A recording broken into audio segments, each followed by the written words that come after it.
ఆషామాషి మాట కాదు. రైతు బంధు పోయిందా? కరెంటు బంద్ అయిందా?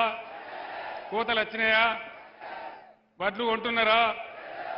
బోనస్ ఇస్తున్నారా? బోనస్ బోగస్ అయిందా? మరి ఇన్ని మోసాలు చేసిన తర్వాత కూడా గోదావరి ఎత్తుకపోతా అనే బీజేపీకి కానీ లేదా మా వాగ్దానాలన్నీ భంగం చేసిన కాంగ్రెస్ కానీ ఓటేస్తే ఏమవుతుంది? మేమన్నీ మోసం చేసినా, మొన్న అసెంబ్లీలో చెప్పి 5 నెలల లోపల మోసం చేసినా మళ్ళా మాకే గుద్దిండ్రు అని అన్ని పండబెడతారు. కానీ ఈ కాంగ్రెస్ ప్రభుత్వం మెడలు వంచి నేను ఒక్కటే మాట చెప్తా, మీరు వినాలి. ఒక ఊళ్ళో ఇద్దరు పాలెలకు పంచాయతీ పడుతుంది. ఏం చేస్తారు? వాదించడానికి ఆయన ఒక పంచును ఈయన ఒక పంచును పెట్టుకుంటారు.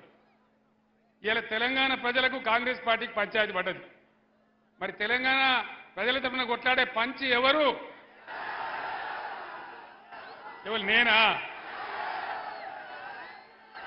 మొన్న పోయిన ఎలక్షన్ల మీరు నన్ను కింద పడగొట్టి మళ్ళీ ఇప్పుడు నన్ను పంచిగమ్మంటారు. నేనేనా? బీఆర్ఎస్ఏనా?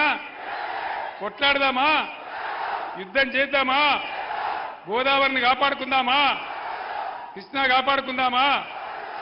మళ్ళీ బీఆర్ఎస్ గవర్నమెంట్ లాగా బ్రహ్మాండంగా రైతు బంధు తెచ్చుకుందామా? కంటి నిండా కరెంటు తెచ్చుకుందామా? ఇవి జరగాలంటే సుధీర్ కుమార్ గెలవాలి. మీరు నాకు ఇచ్చే బలంతోనే కదా నేను కొట్లాడేది.